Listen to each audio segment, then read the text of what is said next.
Okay, magandang umaga sa inyo mga kapatid. Yeah, sige, let's try to settle down. Alam ko medyo mataas pa yung energy natin from the fellowship. And it's good to fellowship together. Amen. And I don't know about you, but I am not feeling well.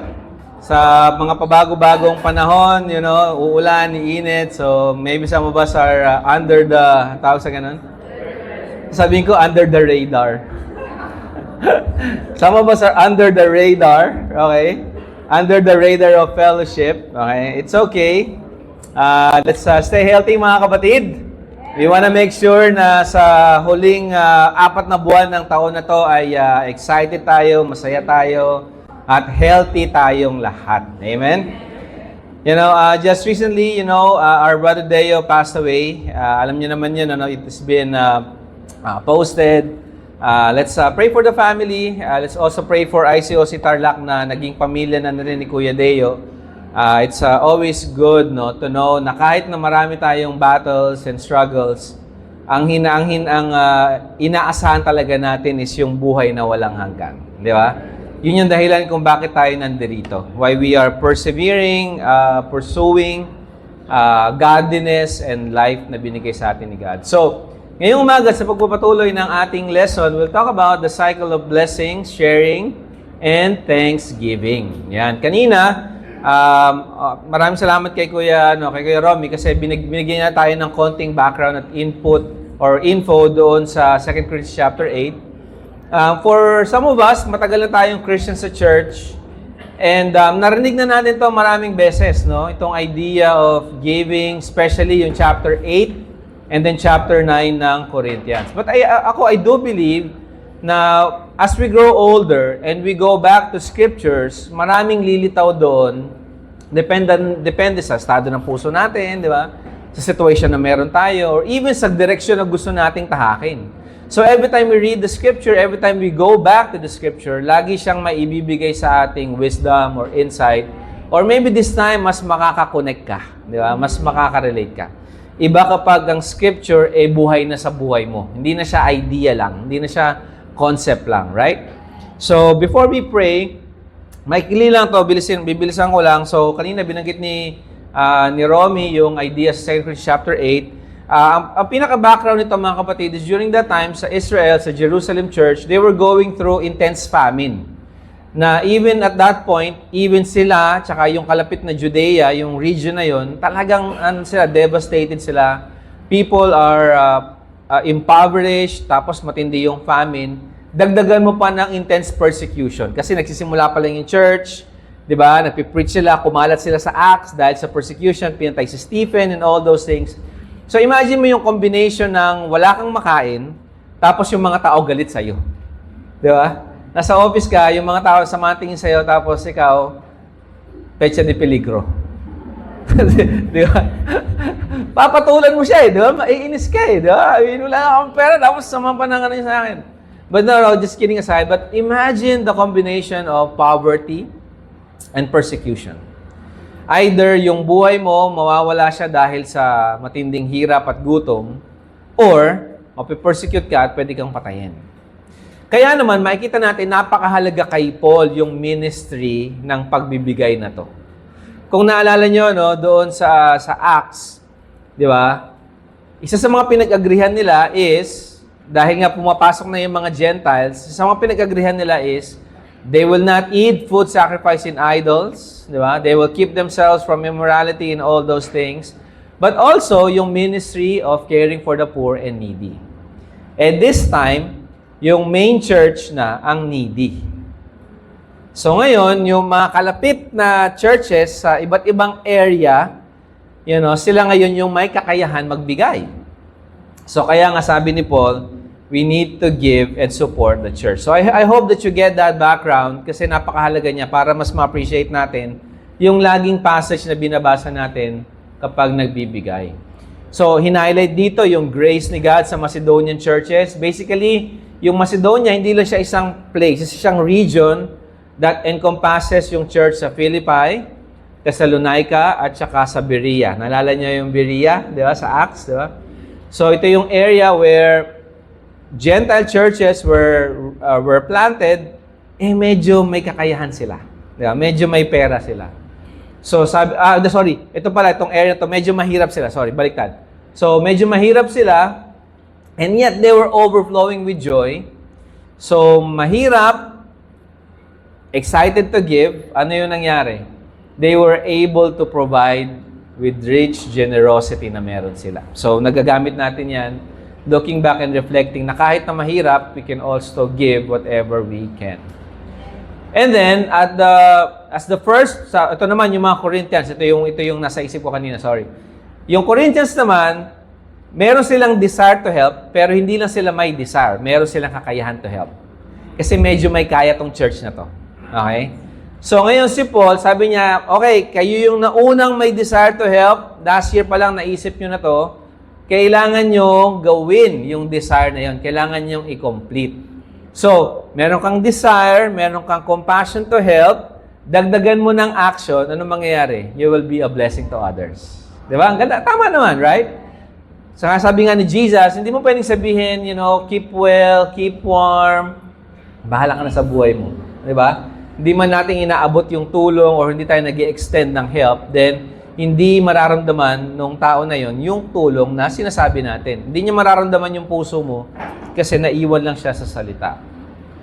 Pangatlo, the one to follow in giving is Jesus. Tatandaan nyo, sa lahat ng aspeto ng simbahan, hindi tao yung ehemplo na dapat nating sundin. Si Jesus pa rin. Laging si Jesus. Kasi, dahil sabi nga ni Paul, kahit na mayaman siya, yet para sa ating lahat, naging mahirap siya, at tayo naman ang naging mayaman. Diba? So, naramdaman natin yung ginhawa at kapayapaan, mga bagay na hindi natin naramdaman nung hindi pa tayo Christian. Right? What else? Some things to think about. Sabi ni Paul sa verse 14 sa chapter 8, yung plenty nyo, Corinthian church, magsusupply ng need sa Jerusalem church. At the same time, yung plenty naman nila will provide for your spiritual needs or your needs. At this point, walang kayang ibigay yung Jerusalem church na material na bagay. Pero kung titingnan nyo, paano ba sila ngayon nagkaroon ng pananampalataya? Hindi ba't nagsimula din sa Jerusalem church? So, their material resources, helping out those who are materially in need, yung may mga spiritual riches, nagpo-provide naman ng spiritual needs sa Corinthians. So alam naman natin kung ano yung mga needs nila doon, 'di ba? Yung may issues sila din, sexual immorality, meron silang away doon, 'di ba? Merong mga detractors si Paul, merong naninira sa kanya, 'di ba? So yung spiritual treasure na meron yung ibang mga churches will be able to help out and meet their spiritual needs. So ang ganda, yung balancing pagtulong na ibinibigay ni God sa simbahan niya. Di ba? Some of us here, meron tayong material resources, patuloy tayong nagbibigay, and throughout the years, we have given so much. Marami ang nakaramdam sa atin ng tulong. Amen? Tayo naman na okay na, tayo naman ngayon yung nagbibigay. Di ba? So, like kong iniisip, yung tayong mga mature, mga married dito, di ba? Yung mga anak natin, malalaki na, sabihin sana matatanda na sila. Malalaki na sila. Okay?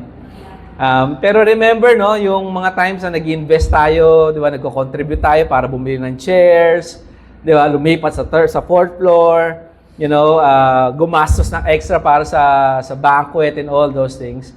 Tignan nyo naman yung mga nagsiserve na sa atin ngayon. Di ba? Ito ang excited ako, guys. May mga trabaho na sila. May trabaho na sila, amen. At magre-retire na tayo, amen. Sila na mamumblema sa church, amen. Sama ng mga tingin nila yun. Now, let's kidding aside, I mean, that's true. Di ba? Paano pag 65 years old na ako, pag retired na ako, di ba? So, kailangan din yung mga kabataan ngayon, yung nag-i-invest, di ba? At itong maganda nun, as they invest sa church, yung mga anak, mga maliliit natin, they would grow to be awesome kids sa kingdom ni God, and then tatanda din sila, right? So nakita niyo yung cycle of blessing, sharing, and then thanksgiving. Kasi nga, we are a generational church. We are just not here for the present. We want to make sure na kapag natapos na rin yung karera natin, we will leave a legacy of faith. Some people will not remember us, yung mga future generation will not think of us or not remember specifically what happened during this day. Pero God records everything. So, ang ganda nung reminder of investing and saving up para sa kingdom ni God. Sabi ni Paul, the goal is equality, hindi lang para ma-burden. Diba? Some of us are really burdened kasi ang hirap din talaga ng buhay ng panahon natin ngayon. Pero tatandaan natin na darating yung time, the things that we invest on, babalik at babalik sa atin. I really praise God doon nagsisimula tayo sa sector na to 10 years ago. Kasi we really served and gave and invested ng sobra sa simbahan ni God. Kaya naman ngayon, nilirip natin yung harvest ng mga kabataan natin na nagsiserve sa kingdom ni God. Amen? So, I hope na meron na tayong basehan kung bakit magbibigay at magsiserve pa tayo, right? Meron ng ebidensya. So, magpatuloy tayo sa pagbibigay at pagmamahal sa kaharian ng Diyos. Let's join me in word of prayer para sa pagpapatuloy ng ating lesson. Babasahin natin ng 2 Corinthians chapter 9 and I'll read it sa Tagalog. Let's pray.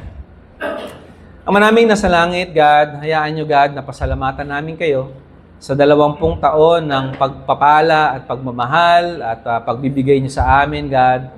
Kahit na marami kaming hinarap ng mga pagsubok, God, sa mga nakalipas na 2 dekada, God, kayo pa rin ang nagtaguyod sa amin, God. At ngayon, we are just grateful and thankful, Father. God, alam ko po na we are in a crossroads. Anong gagawin namin for the next 20 years? Anong dapat namin tutukan sa mga sunod na taon pa, God? Dalangin ko po na bigyan nyo kami ng perspective, ng vision, Father, ng pananaw, God, on where you want the church to be, God. Alam ko po na simbahan nyo to at we are just grateful to be part of this, God. I pray for our friends and family who are visiting here. I pray that they too will find you and find a relationship with you. Invest their lives, God. Pour out their lives for you. God, never nyo kaming pinabayaan, never nyo kaming na-neglect, Father, and you have proven yourself faithful and holy through that past 2 decades. Mahal namin kayo, God. Thank you for this morning. May your words be preached and only your words. In Christ we pray. Amen. Isa pa na Bible sa 2 Corinthians chapter 9. Meron tong 15 verses, so we will read all of them. Diyan na kayo? Let's start sa verse 1. Hindi ko na kinakailangan sumulat pa sa inyo tungkol sa pagtulong sa mga pinabanal ng Diyos sa Judea. So, ibig sabihin, he doesn't have to write to them na, sige na, magbigay kayo, matindi yung pangangailangan sa Jerusalem, Judea. Hindi niya na kailangan gawin yan. Bakit daw? Dahil, alam ko naman, gustong-gusto niyong tumulong, ipinagmamalaki ko pa nga kayo. Parang gano'n, no? Pinagmamalaki ko pa nga ito sa mga taga-Macedonia. Sinasabi ko sa kanila na mula pa noong nakaraang taon, kayong mga taga-Akaya or mga Corinthians ay handa nang magbigay ng tulong. At ito nga ang nagtulak sa karamihan sa kanila na magbigay din. Okay, merong desire, ginudyos ni Paul yung desire to help out, alam nila yung need.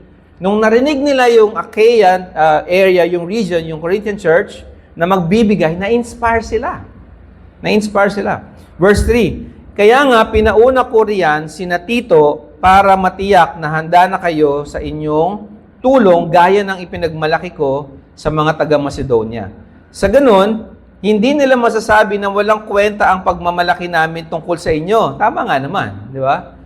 Tuloy nyo sa verse 4. Sapagkat kung dumating ako riyan, kasama ang ilang mga taga-Macedonia, at makita nilang hindi pala kayo handa sa inyong pagbibigay, sa inyong ibibigay, gaya ng sinabi ko sa kanila, mapapahiya ako at pati na rin kayo. Kaya nga, kaya nga naisip kong paunahin ang mga kapatid na ito sa akin para habang hindi pa ako nakakarating ay malikom na ang inyong mga ipinangakong tulong. At sa ganitong paraan, makikita ng mga tao na kusang loob ang inyong pagbibigay at hindi dahil napilitan lamang. Tandaan nyo ito, ang naghasik ng kaunti ay umaani ng kaunti. Ang naghasik ng marami ay umaani ng marami. Ang bawat isa sa inyo ay magbigay ng ayon sa sariling kapasyahan, walang pag-aatubili at di sa pilitan. Dahil mahal ng Diyos ang nagbibigay ng may kagalakan. At magagawa ng Diyos na ibigay sa inyo ang higit pa sa inyong mga pangangailangan. Ang ganda nun, ano? God is able to provide to you more than all you need. Para sa lahat ng panahon, ay maging sapat kayo sa lahat ng bagay at lagi ninyong matutulungan ang iba. Gaya ng sinabi sa kasulatan, namigay siya sa mga dukha, kailanman ay hindi makakalimutan ang kanyang mabubuting gawa. Ang Diyos na nagbigay ng binhi sa magsasaka at tinapay na makakain, ang siya ring magbibigay ng inyong mga pangangailangan para lalo pa kayong makatulong sa iba. God will provide all you need, even our food to eat, so that we can help others. Verse 11, pasasaganain kayo. Ang ganda ng mga words ni Paul. Napansin niyo sa Tagalog, ano? Pasasaganain kayo ng Diyos sa lahat ng bagay para lagi kayong makatulong sa iba. At marami ang magpapasalamat sa Diyos dahil sa tulong na ipinadala ninyo sa kanila sa pamamagitan namin. Verse 12, dahil sa inyong pagbibigay, hindi lamang ninyo tinutulungan ang pangangailangan ng mananampalataya na nasa Judea, kundi magiging dahilan din ito para marami ang magpasalamat sa Diyos. Now, if we are looking at it from a worldly perspective, tama lang yun. May pera ka, tumulong ka. May pangangailangan, punan mo kasi kaya mo, di ba? Pwede siyang tignan in a worldly, in a transactional basis. Pero ito yung reason behind. So that when we help, yung mga tao, they will feel na meet yung needs nila, babalik yung pasasalamat at papuri nila kay God, and God will be honored and glorified. Sino yung ginamit ni God para mapapurihan siya at mapasalamatan siya? Ikaw. Ikaw na nagbigay, ikaw na nagsakripisyo, at ikaw na tumulong. And sabi pa dito sa later verses, pag binasa natin, they will even thank God for you. Yan, alam mo yung feeling na minsan, may mga resource ka naman, may mga pangangailangan ka naman, pero naramdaman nyo na ba yung, bro, pag-pray mo naman ako, I'm not okay. I mean, really, di ba? May mga times, mayroon naman tayo, hindi naman tayo nahihirapan, or may resource naman tayo, pero may mga bagay na hindi talaga napupunan ng pera, no? You know, I mean, kahit magandang sahod mo, kahit okay ka ngayon, di ba? Pero yung, kapag meron kang problema, spiritual, emotional, di ba? Parang ang lagi mong takbo, God, please help me. O kaya, bro, pag-pray mo naman ako, di ba? Sis, pag-pray mo naman ako, something's going on sa buhay ko, ganyan. Di ba? Babalik at babalik tayo sa spiritual na pangangailangan.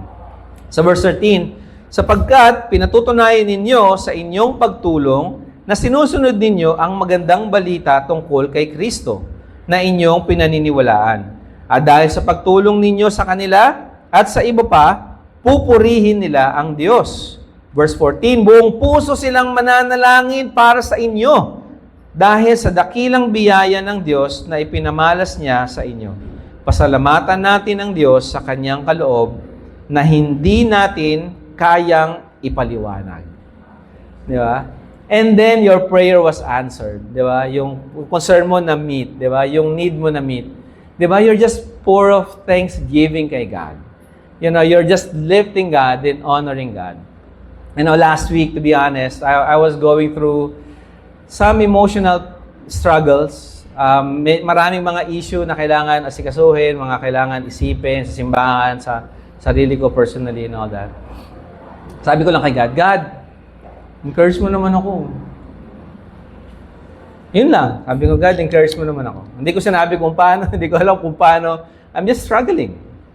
And I'm just under the radar. Di ba? I'm under the weather spiritually. And sabi ko, God, encourage mo ako. And then, nung gabi na, matutulog na kami, wala niya kung paano ako na-encourage. Nung nakahiga na kami, sabi ng asawa ko, "Honey, thank you." Sabi ko, "Thank you? Thank you saan?" Ganon. "Thank you saan?"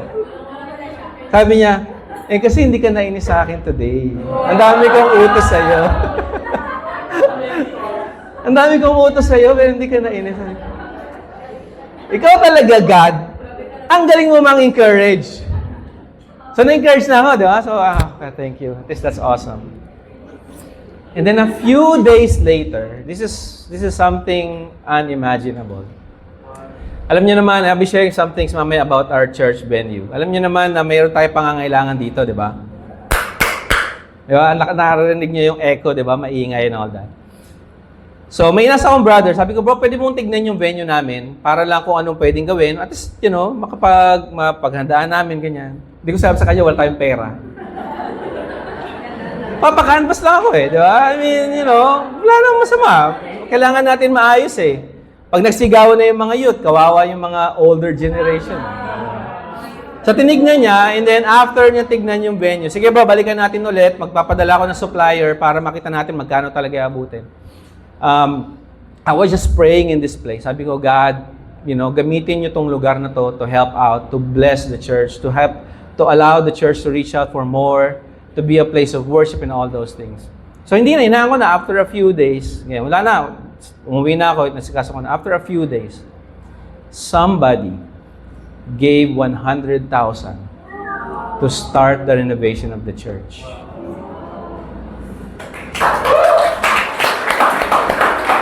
A few days later, somebody else gave another 20,000 to kickstart the venue.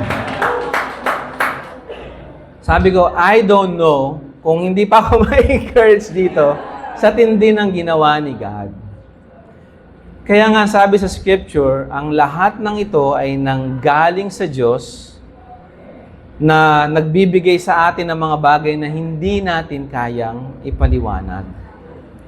Brothers and sisters, the cycle of blessing, sharing, and thanksgiving, maybe narinig na natin to or nasa isip natin, pero we have to remember, yung mga Corinthians, marami silang spiritual gifts. Pero there's one area that they really need to grow in. That is to fulfill yung mga vows nila kay God. Meron silang pera, nagplano sila mag-collect a year ago. So si Paul, in-encourage sila na, una, tapusin nyo yung trabaho kasi maganda yung desire nyo, may kaakibat na aksyon para matuloy yung mga plano na gusto nyong gawin. Tapos sinabi niya na magtanim kayo maghasik kayo ng marami. Actually, ang ganda nung ginamit ni Paul na analogy kasi pwede siyang gumamit naman ng ibang bagay like pera or something. Pero imagine nyo, sabi niya, mag-sow kayo, maghasik kayo ng binhi. At marami yung ihasik nyo. Para saan? Para kapag marami yung inihasik nyong binhi, marami yung hinagis yung mga buto dyan, marami yung sisibol, at marami kayong aanihin. In short, Paul was encouraging them not to store up their seeds. Paul is encouraging not to hoard the seeds or not to just feed themselves with the seeds, break it into flour, make a bread, and then para sa kanila lang. In short, you have to throw the seeds. You have to plant the seeds so that magkakaroon ng harvest, mas maraming seed yung mapupunta sa'yo at marami ka pa rin matutulungan. Yun yung sasabi ni God. Sabi niya, He who provides the seed for the sower and bread for the eater, siya rin yung magsusupply ng needs natin so that kapag na-meet na yung needs natin, we will have more at meron tayong kaya pang ibigay sa iba. That's the wisdom of God's blessing, sharing, and thanksgiving sa simbahan. And imagine if this place will be a student center. Diba? Sa weekdays, students will just come here, magre-review sila, mag-aaral sila together. I don't know. Mag-hangout sila, campus involved, singles, marrieds, faithful women, gagamit natin yung place ito for hangout, for worship, for seminars. I mean, imagine the things that God can do para sa mga bagay na gagawin natin para sa kingdom niya. Sabi niya, mahalaga talaga yung puso sa pagbibigay. Kasi hindi, I mean, yung maliliit na yon, yung maliliit na kaya nating ibigay, kayang paramihin ni God yun eh. Pero, ready ba yung puso mo magbigay? Or minsan iniisip natin, nako, may palabas ng bagong phone, or bagong ganito, bagong ganyan. Magpunta ka sa Facebook, kung ano yung tinignan mo doon, sunod-sunod na yun. O rin, nagustuhan mo yung picture ng bahay, sunod-sunod na ng mga ano yan, mga offering ng bahay, di ba? O may nakita kang magandang kotse. Nagustuhan mo lang yung picture, di ba? Isang oras yan, puro kotse yung lalabas sa'yo. Di ba? Mga offer kung ano-ano. I mean, that's how the world does. You know, ganun siya nagwo-work. You know, kung saan tayo nakatingin, yun yung ipoprovide niya sa atin. Pero sa kingdom ni God, what we pour out into, God will use and bless. And please, don't think na pera lang yung pinag-uusapan natin. Your talents, your time, your abilities, di ba? Yung effort natin. Kayang-kaya ni God gamitin ang mga yun. So, ano yung mga principles that we can see here? Willingness, excitement, tsaka cheerfulness, napakahalaga siya kay God. Pangalawa, kailangan din natin gawin at i-fulfill yung financial obligation natin. Kasi I can talk all good things about love and grace ni God and blessing. Pero kung hindi naman tayo kay kilos, after a year, wala na tayo dito kasi kailangan natin bayaran to. So may mga financial na mga aspeto na kailangan nating punan.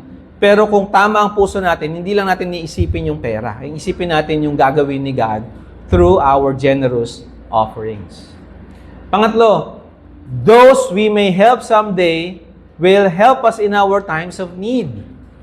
Yung mga natulungan natin throughout the years, marami na rin silang naibigay at naitulong sa simbahan ni God. So, hindi mo alam kung ano yung maliit na sakripisyo mo ngayon, kung ano ang magagawa niya. Maybe that person will reach out for somebody that will make an impact in your life. Diba? Maybe a doctor will be reached out and that doctor, eksakto, kapag nagkasakit ka, pag natanong mo siya, siya pala yung makakasagot. Hindi natin alam. Ang daming possibilities. But if we help, if we give, someday, God will bring that help back. Maybe hindi ka sa kanila, maybe sa isang bagay, sa ibang aspeto, sa ibang pamamaraan. But God will definitely provide. Pangapat, give because of what Jesus did for you. Hindi sa kung ano makukuha. Ano ba makukuha ko dyan, Nats, kapag nagbigay ako dyan? Di ba? I mean, wag yun. Ang isipin natin, ano ba yung ginawa ni Jesus para sa akin? Para may kakayahan na akong magbigay.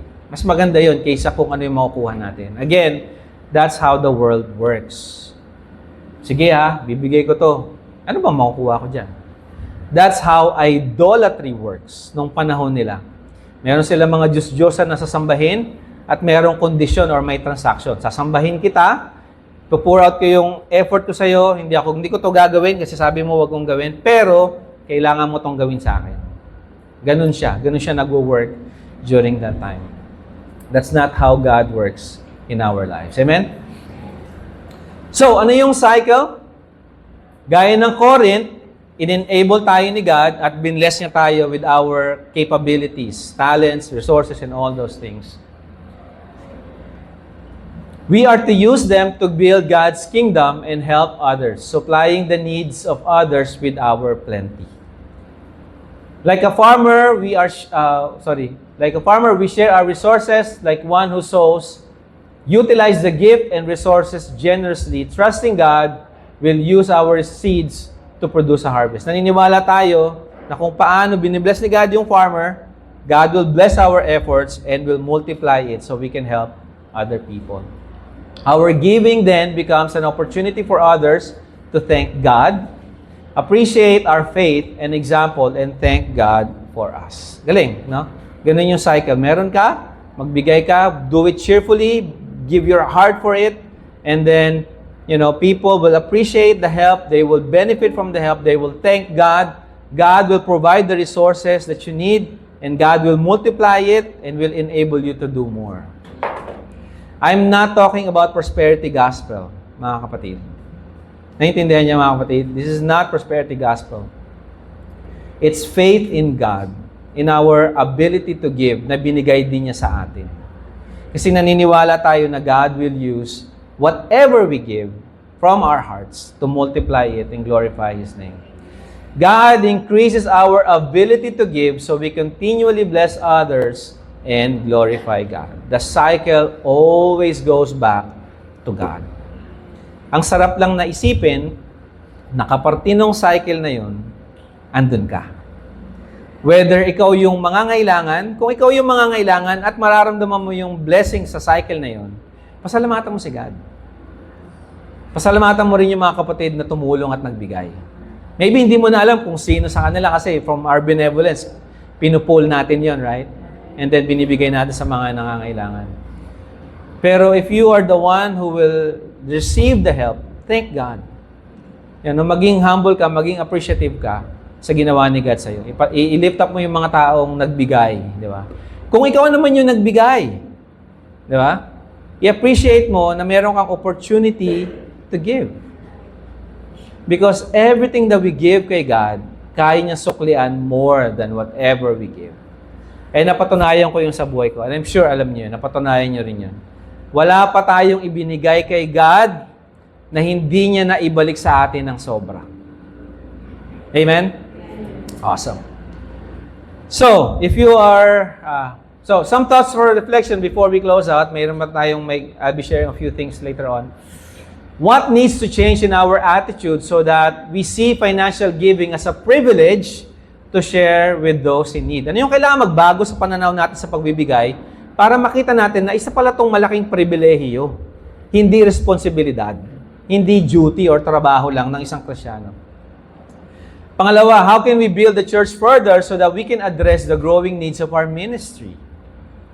Or maybe, how can we help the church grow so that we can help meet the needs of people around us? Hindi lang yung needs natin sa church.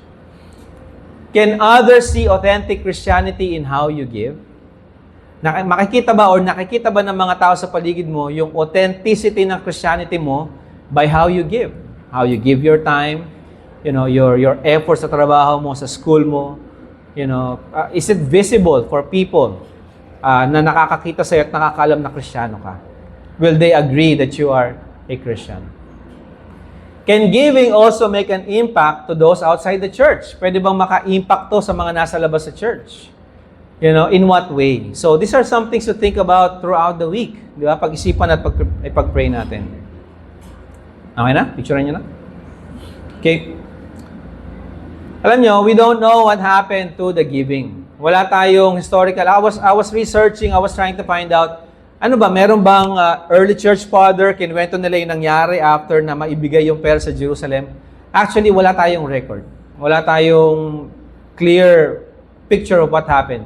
Even sa Acts, hindi na binanggit kung natanggap nila or nagkaroon ba ng celebration or whatever. Maybe for God, the money was really not the point. Maybe the changed hearts. Yung mga nagbagong puso, yung mga nagbigay at nagsakripisyo.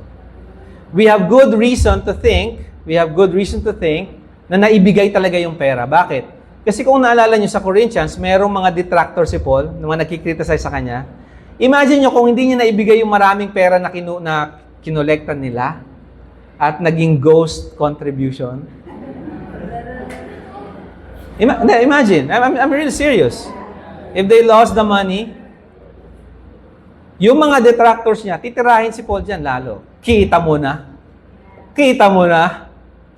Anong sinasabi namin sa inyo? Pero they were silent.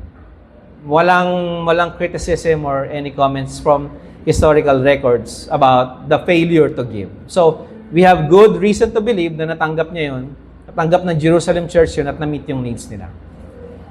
Awesome. Again, maybe the point is not really, kasi tayo gusto nating malaman, ano kayo nangyari? Iniisip ko, ano kayo nangyari? Natanggap ba nila? Nag-celebrate ba sila? Were they so, umiyak ba sila sa sobrang joy? Diba? Yun yung nakikita natin kasi sa sa panahon ngayon. Nagbigay ka, kailangan makita mo yung reaction ng mga tao na nakatanggap, right? Pero maybe that's not the point. The point is, they did it. They did it. Nagawa nila. Na-complete nila yung challenge. And Corinthian Church, na-bless yan ni God, definitely. after all the things that they have done. At maraming naka-benefit. You know, Muntinlupa, we have been here for the last 2 decades. And we are here because of all the things na ginawa nyo. You know, pasalamatan nyo naman yung mga older generation natin dito. You know, ang encouragement ko sa inyo, huwag kayong tumigil kasi may ebidensya tayo. May prueba tayo, hindi tayo pinabayaan ni God. Patuloy tayo magbigay. Through the years, marami tayong nagawang medical mission. Yung worship facilities natin, kumakalat tayo dito kung saan-saan, hanggang sa nakakuha tayo ng venue, hanggang sa nakapunta tayo dito. Yung financial and medical support na pinrovide nyo at binigay nyo sacrificially, marami siyang natulungan. Maraming gumaling. Maraming nakaramdam ng pagmamahal. Sa mga nawalan, sa mga natulungan natin, sa mga pamilyang nabigyan natin ng help. You know, maliit. We will, maybe the detail is not important. Pero really, you know, we have been giving for the last 20 years. So, I want to encourage you, huwag tayong tumigil. Kasi hindi pa tapos yung laban natin. Marami pa tayong kailangan gawin. Today, I want to make an open appeal for us. We want to improve this facility.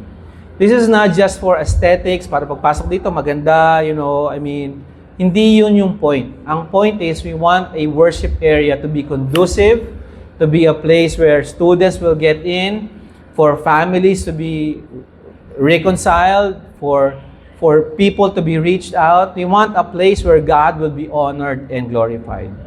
Pinakita ko to nung ating anniversary.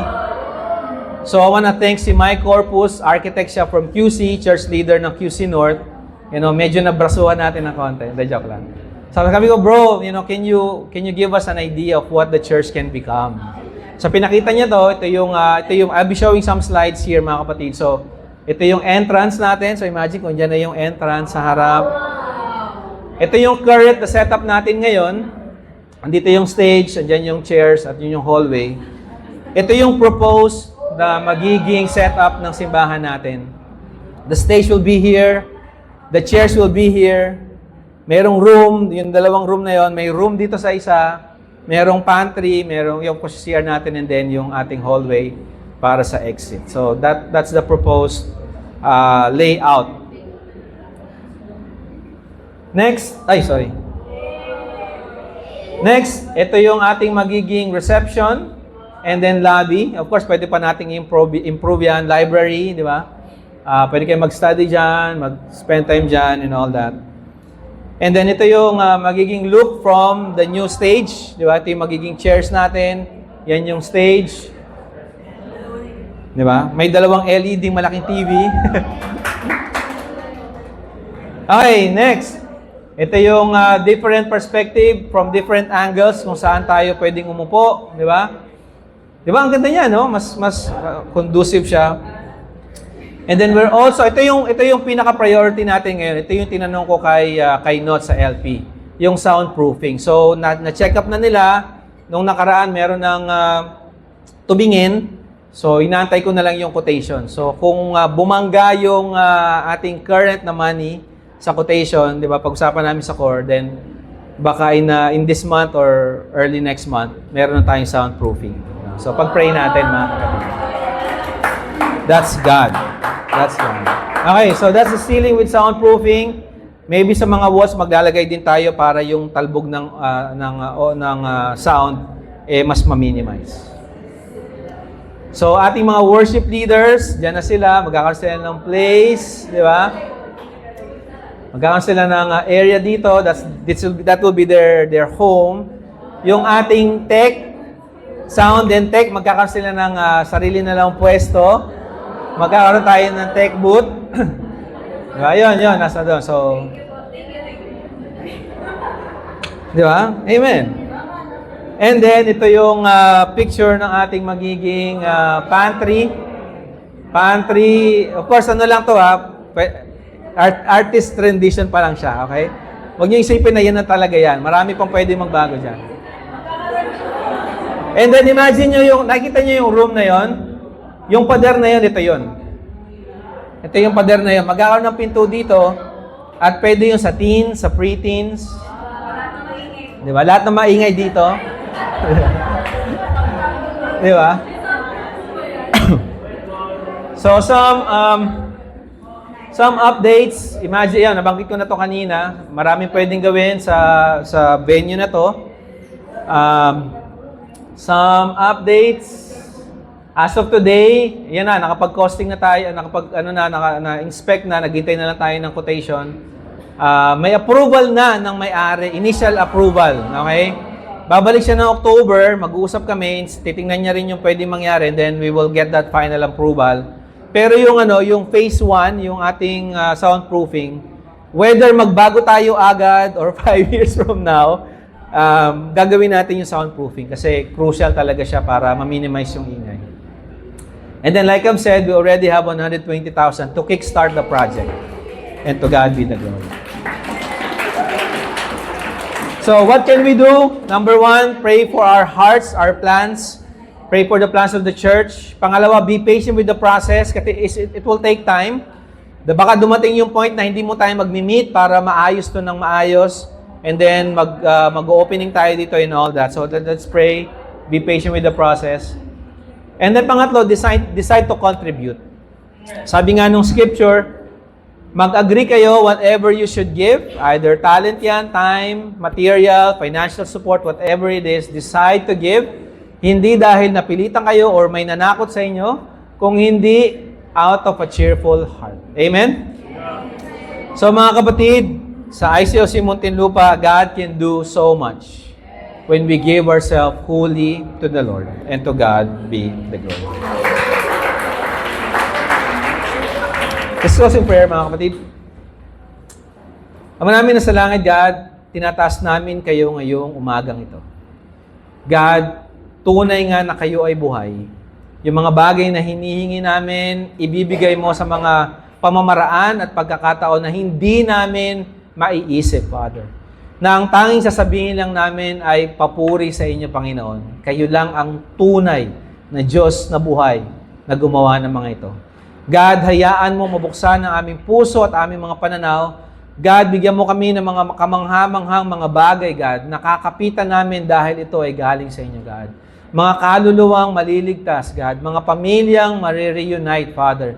Mga conflicts na maayos, God. Mga situations na madideal, Father. God, mga visions na pwede naming isipin, God. 8 barangay sa Muntinlupa na mayroong mga disipulo at ng mga nagba-Bible talk, God. We can do so much, God. Help us, God. Give us the willingness, the sacrificial hearts, God, that is needed to make these things happen. God, give us the heart to put these things to action, God. Impress it in our hearts, God, so that we can honor you and do it, God. Mahal namin kayo, God. Salamat kay Jesus na nagbibigay ng pangarap at vision at pananaw, God, na nakikita namin, God, sa panahon na ito, God. Sa iyong Espiritu na gumagalaw sa amin at patuloy na nag-uudyok sa amin, God, na huwag sumuko, mahalin ka at pag-ibayuhin ang aming relasyon sa inyo. Mahal namin kayo, God. Papuri po sa inyo, sa ikataas-taasan. Mahal namin kayo, God. Sa pangalan ng iyanak na si Jesus. Amen.